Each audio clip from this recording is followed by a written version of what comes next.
I got the Fulbright and I went to Japan. I was there 2 years. My daughter was born in Kyoto, so she's a Maiko-chan, and she started life there, and she stayed for a while. I did 6 months at the Dazaifu Tenmangu Shrine as a friend. When I came back, I had a little job at Harvard taking care of these international foreign students, and one of them was a really quite well known, although I didn't know, Shinto priest, the chief priest of that shrine, very famous historical shrine.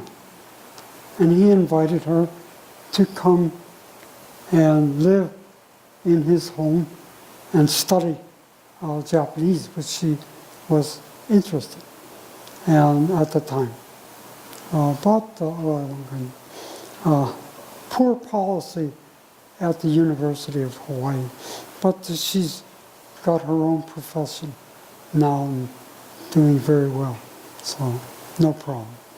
But anyway, she had the experience, and I came back. I wrote my thesis. The thesis is the doctrinal part is still out there after 10 printings and 50 years. It's Shinran's Gospel of Pure Grace. I won't embarrass the Honganji, but they ignored it for 15 years until some graduate student translated it to see what a foreigner does with Jodo Shinran when they study him. They thought they were going to find a Christian minister in disguise. But it was really quite orthodox. Not that I intended it that way, but I used Shinran's writings and wrote translated passages from him that elucidated the issues that I lined up in that book.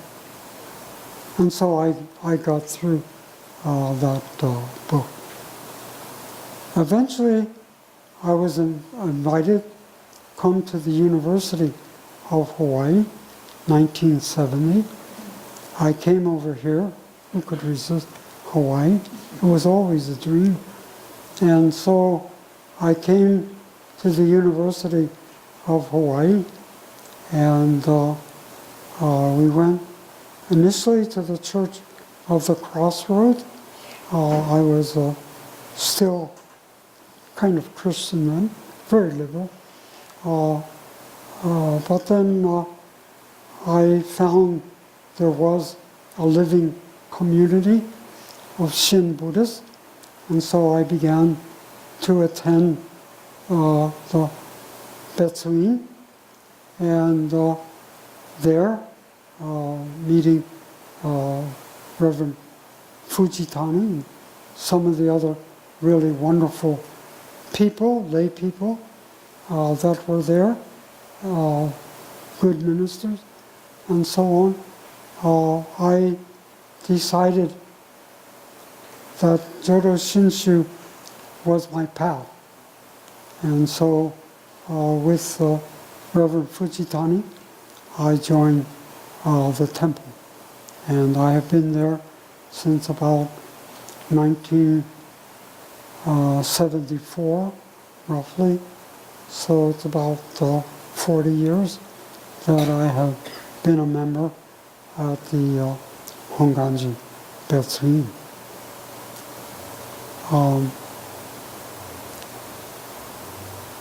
During that time, I had many opportunities to read, write.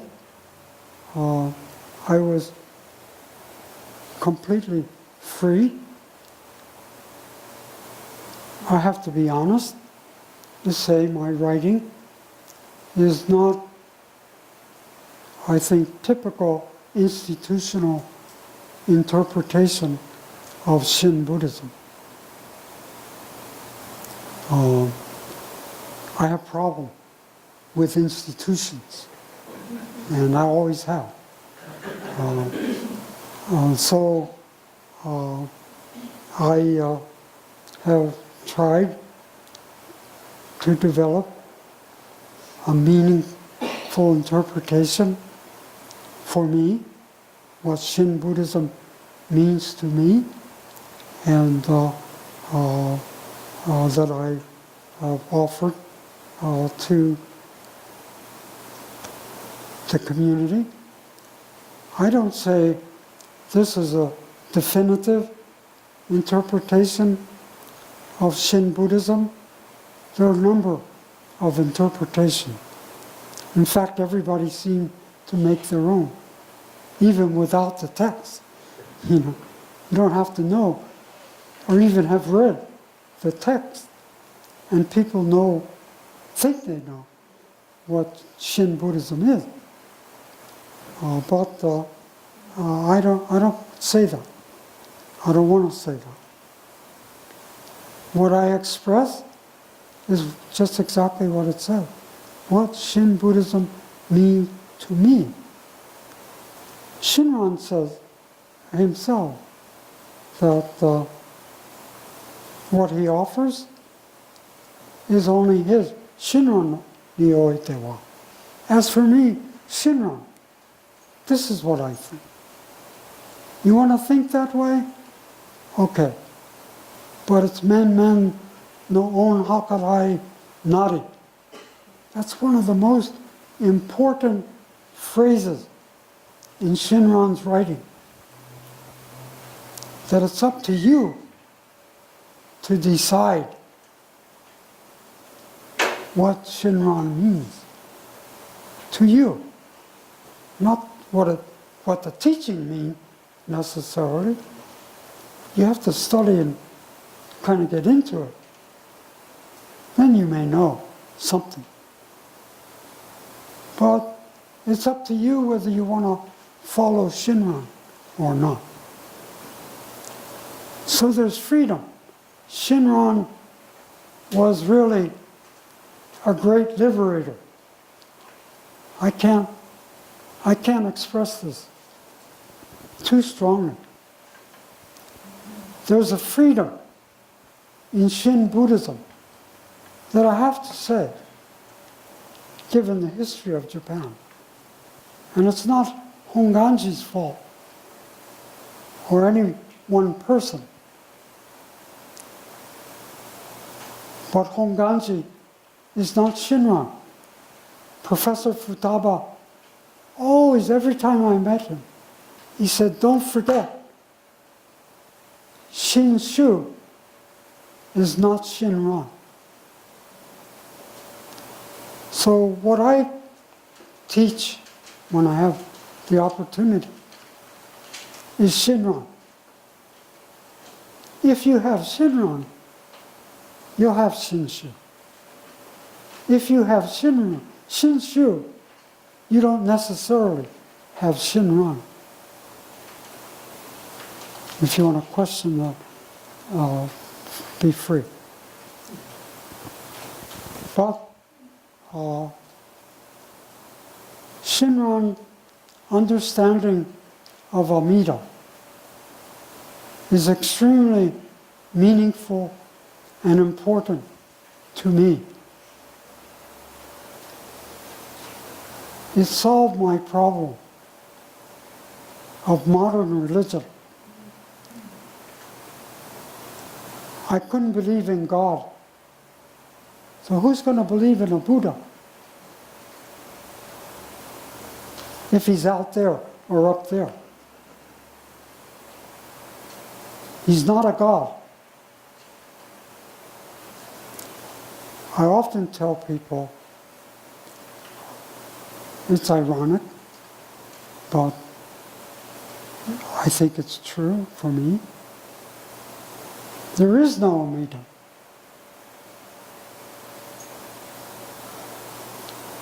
May not make sense to you. But if you read Shinran closely, he says Amida is eternal Buddha. No beginning and no end, although we have the myth in the sutra. But for Shinran, that was an upaya. It was something to help us envision something greater than ourselves. We don't have the word. We don't have the conceptual facility. But he was the eternal Buddha. And therefore, he doesn't exist as we understand the word existence. Amida is colorless, formless, inconceivable. So get a concept of existence out of that. And so for me, and I think the modern problem of religion, to find an adequate faith to give meaning and embrace their life with some compassion and a sense of truth. It can only be Amida. And that's what the Monsignor was actually trying to say, but in the Vatican, I'm not sure he could say it. You know, I'm sure he read some things about Shin Buddhism. And so his expression of talking about the oneness that embraces our life with compassion and meaning. So the Buddha is not out there. To some extent, I guess I could say, we can find it in our hearts and in our minds as our understanding of the deepest reality that we can know. But you're Amida. You're Amida to me by the compassion and patience to listen to my stuttering about this great reality that embraces our life. When I had my heart attack in Japan, 1982, which I'm now completing the cycle,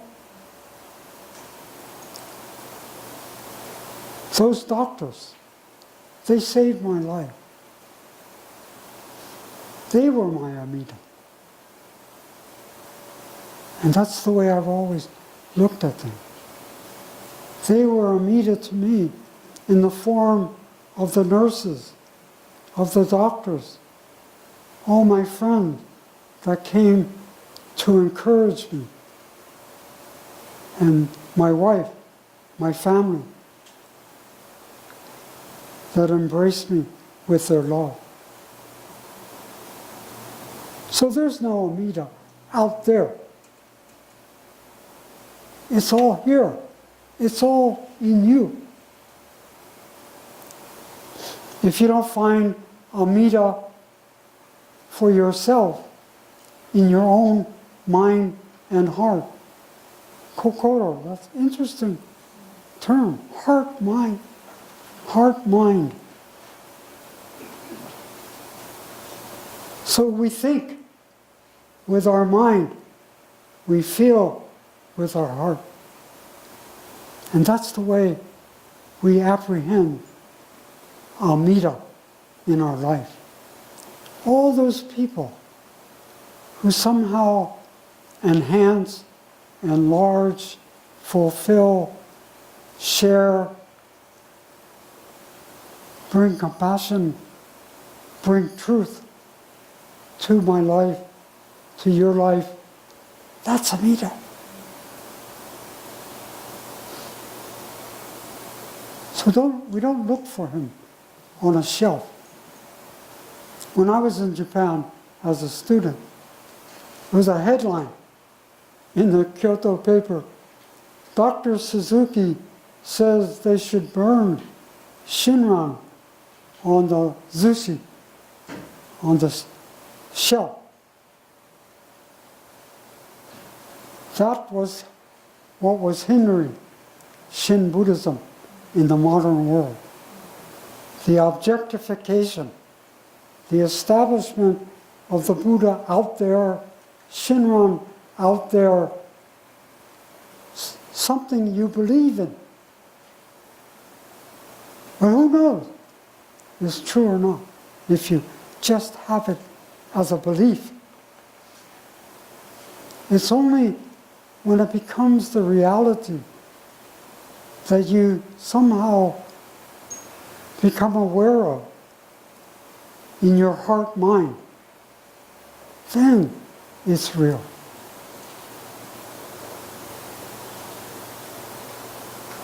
Some of you may have seen the paper. I had a Pat Gee, she was very nice, interviewed me and indicated scholar has some kind of, I don't know if she said doubts or trepidation facing death. Well, that's true. I don't make any bones about it. I don't want to die. I don't know how much longer I want to live at 88, but some days it's not worth it. You know, looking at the world, looking at myself, what do you do at 88? You know, I'm not going to run a marathon at 88. So I have, fancy word, trepidation. Well, I don't know the future any more than anybody else. But I'm willing to leave it in the hands of Amida. That's his business. I don't know if I made that clear in the interview. But reporters have a difficult time. You dump a lot of stuff on them and then they have to sort it out as to what's meaningful or not.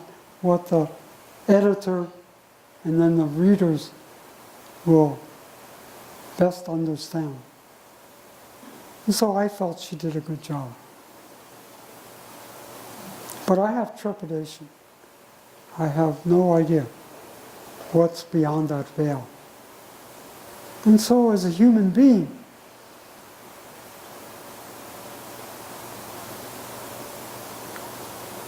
I have to accept that reality.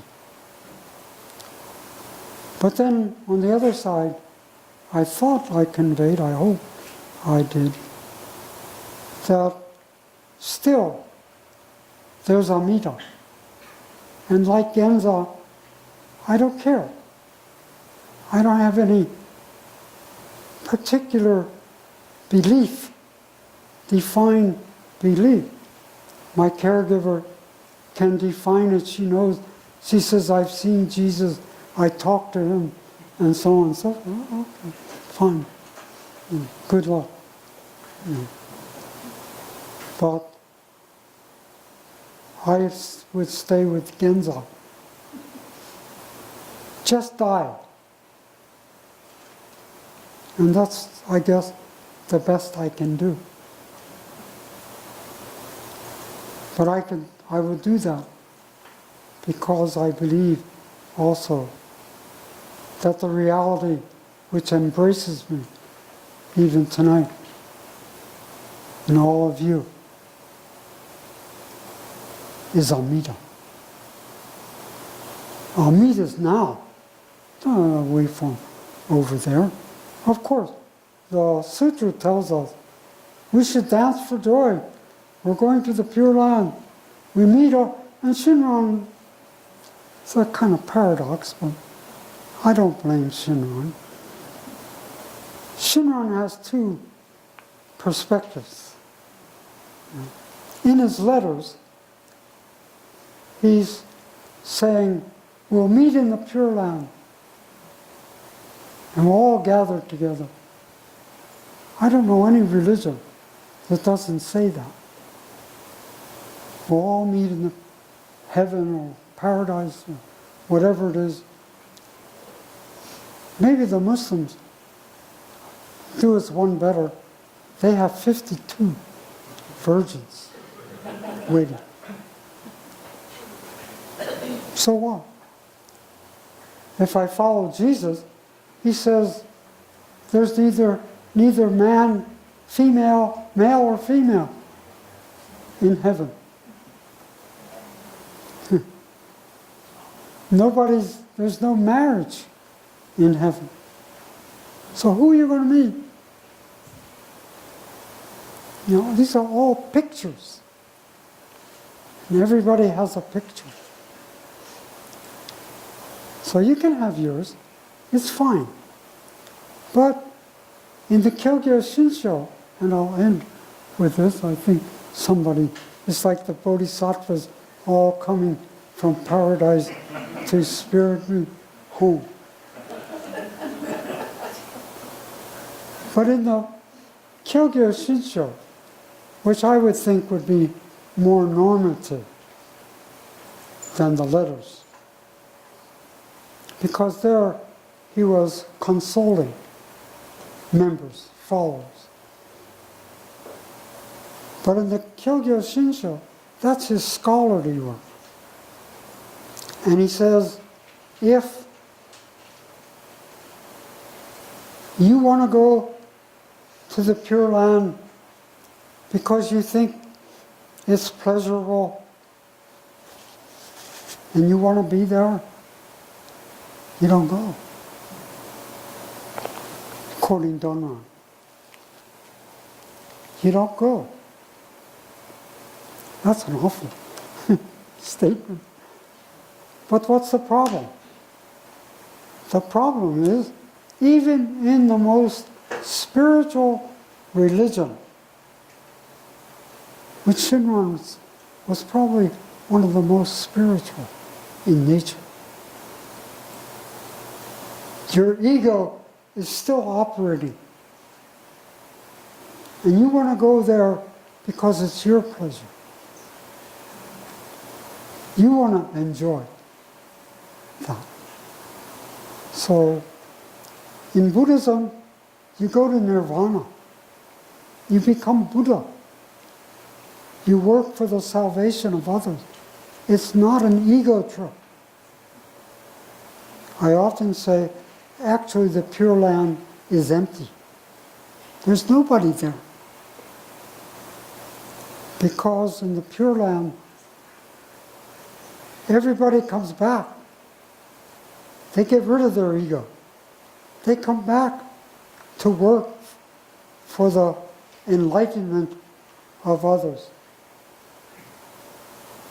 And so that, in a sense, what Amida Buddha means to me, what Shinshu, Shinran, means to me. I think I'll just leave it there.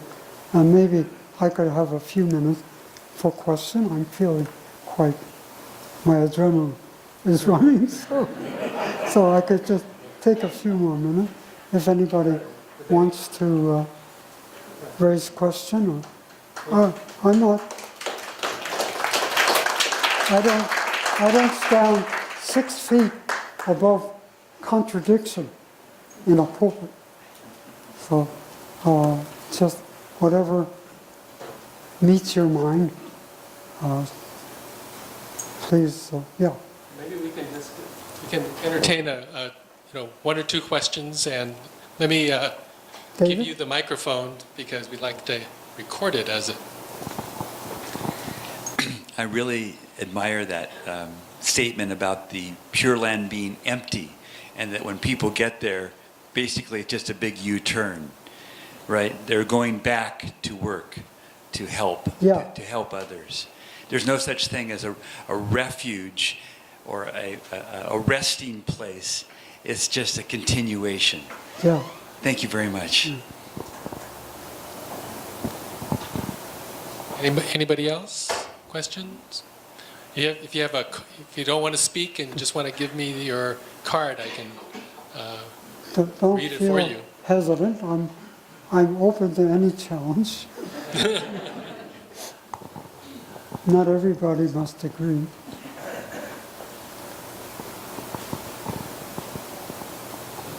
Okay, going once, going twice.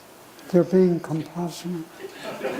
Well, thank you very, very much, Dr. Bloom. We loved hearing you, give your perspectives on Jodo Shinshu and Amida. Thank you. Namo Amida. Thank you very much.